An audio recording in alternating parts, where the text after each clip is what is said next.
Oke, ini merupakan materi pertemuan ketujuh. Jadi materi pertemuan ketujuh itu ada 2. Yang pertama tentang mengubah kegagalan dan mencapai keberanian. Kita mulai dulu dari merubah kegagalan ya. Bagaimana sih untuk merubah kegagalan menjadi jalan menuju sukses? Nah, di sini dikatakan kita harus tahu dulu sebetulnya apa sih gagal itu. Banyak orang yang salah paham mengenai gagal. Gagal ini adalah sebetulnya kondisi di mana manusia tidak bisa mencapai tujuannya. Jadi ketika kalian tidak bisa mencapai tujuan kalian, misalnya kalian tidak berhasil diet, kalian tidak berhasil sampai ke suatu tempat, atau misalnya kalian tidak berhasil mendapat nilai tertentu, maka itu dikategorikan sebagai gagal. Nah, apakah ada orang yang tidak pernah gagal? Tidak ada. Semua orang pernah mengalami kegagalan karena kegagalan merupakan proses dari belajar. Selanjutnya, apa sih sebetulnya kalau misalnya ada gagal, pasti ada sukses. Lalu sukses ini apa? Sukses adalah sebuah titik yang ingin dicapai manusia dalam hidupnya. Kesuksesan ini merupakan kondisi ketika manusia berhasil meraih apa yang dicita-citakannya. Ketika kita berhasil jalan misalnya sepanjang 1 kilometer, maka itu bisa dikategorikan sukses. Sayangnya, kita selalu berpikir bahwa sukses itu adalah sesuatu hal yang besar, mendapatkan penghargaan, diakui banyak orang. Tidak seperti itu. Sukses itu bisa dilihat dari hal-hal yang kecil dan sederhana. Nah, kemudian apa saja faktor-faktor penyebab, seseorang bisa gagal? Misalnya, seseorang bisa gagal itu karena biasanya faktor pertama, ambisi yang berlebihan. Pastikan ambisi ini memang sesuai dengan kapasitas dan kapabilitas yang kita miliki. Ketika kita terlalu berambisi, tetapi kita tidak punya kapasitas dan kapabilitas, maka itu akan membuat, kita, lebih cepat putus asa. Kemudian selain itu juga bisa membuat kita jauh lebih lelah atau lebih memakan energi, biasa disebut sebagai exhausted ya. Nah, bisa jadi gagal ini juga memang, kurangnya kerja keras. Kenapa, kurangnya kerja keras ya, bisa jadi karena tidak ada motivasi. Motivasi ini kita tidak bisa menuntut motivasi dari orang lain, tapi motivasi itu memang harus muncul dari diri kita sendiri. Semakin kita besar punya rasa motivasinya, maka akan semakin besar juga kita mencapai keberhasilan. Nah, ini juga tidak baik ketika kita terlalu mengandalkan diri sendiri, tetapi kita, mengabaikan, bantuan orang lain atau mengabaikan, apa yang orang lain, berikan, misalnya kayak masukan-masukan seperti itu. Nah, ini juga faktor lingkungan yang tidak mendukung atau biasa kita sebut sebagai lingkungan yang toksik. Jadi untuk mencapai satu keberhasilan atau kesuksesan, kita butuh support system yang bagus. Support system ini seperti apa?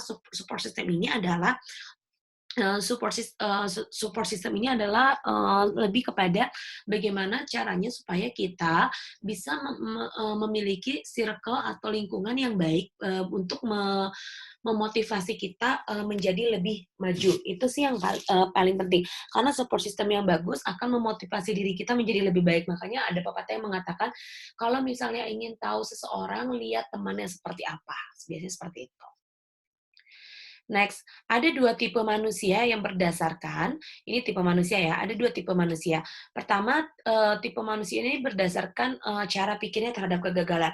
Manusia ada yang berpikir pada umumnya, kalau misalnya terbiasa menggunakan jalan yang A, dia akan terus-terusan jalan yang A.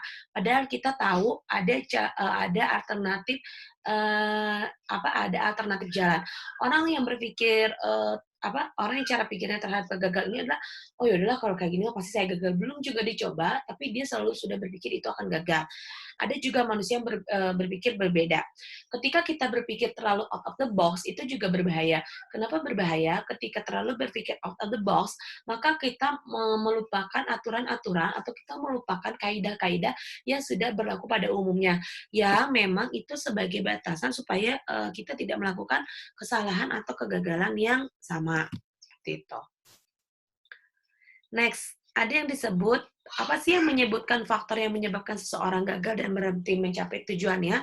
Pertama, karena dia punya tingkat kekhawatiran yang tinggi. Kekhawatiran, nah biasanya kalau tipe-tipe orang melankolis, dia ini terlalu banyak berpikir untuk menentukan A, B, C, A, B, C, tapi dia lupa untuk berpikir bahwa, oh, apa ya, terlalu banyak kekhawatiran sehingga jadinya nanti overthinking. Ketika sudah jadi overthinking, maka harusnya itu dilakukan, tidak bisa dia lakukan.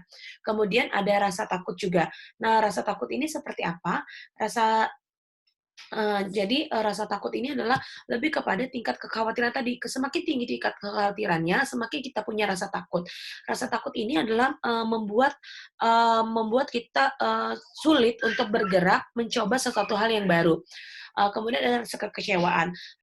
Rasa kekecewaan adalah rasa di mana ketika kita merasa bahwa, kita pernah punya, trauma, atau kita pernah punya kecewa sebelumnya, sehingga itu membuat kita takut untuk mencoba lagi dan itu menjadi salah satu bentuk kegagalan. Kemudian ada rasa putus asa juga. Bagaimana rasa putus asa? Baru satu kali mencoba, gagal, menyerah, ketika sudah menyerah, kita akan merasa bahwa pesimis. Nah, tingkat pesimis yang berlebihan ini akan lebih memunculkan, kebiasaan-kebiasaan, "Dah aku mah apa atuh, ya aku mah kayak gini." Nah, sehingga itu menimbulkan rasa pesimis yang berlebihan.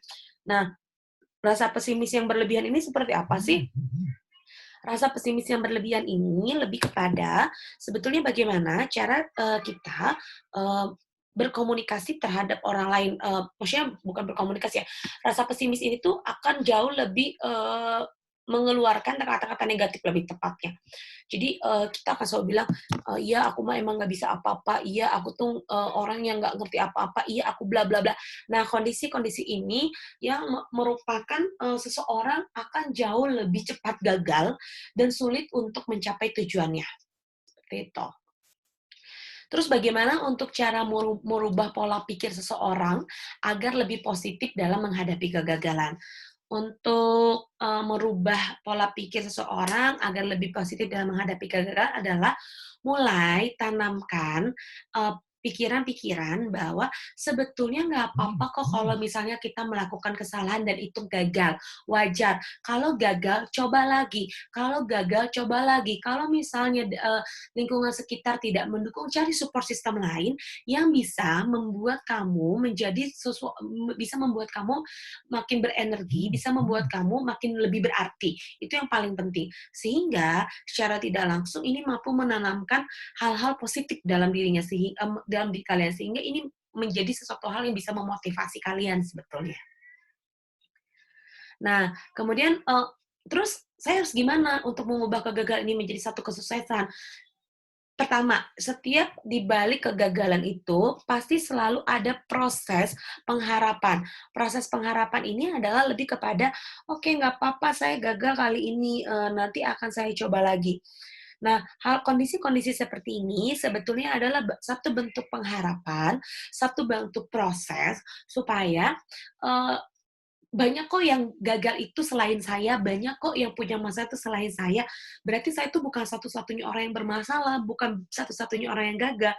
Karena semakin kita mencoba, semakin kita berproses, semakin kita punya pengharapan, berarti kita makin mengapresiasi diri kita bahwa kita tuh nggak sendirian. Nah, terus bagaimana cara mengatasi kekhawatiran? Cara mengatasi kekhawatiran itu, kalian bisa dengan caranya, sebetulnya mulai mulai berpikir bahwa apa yang terjadi dalam diri kalian ini bukan sepenuhnya salah kalian.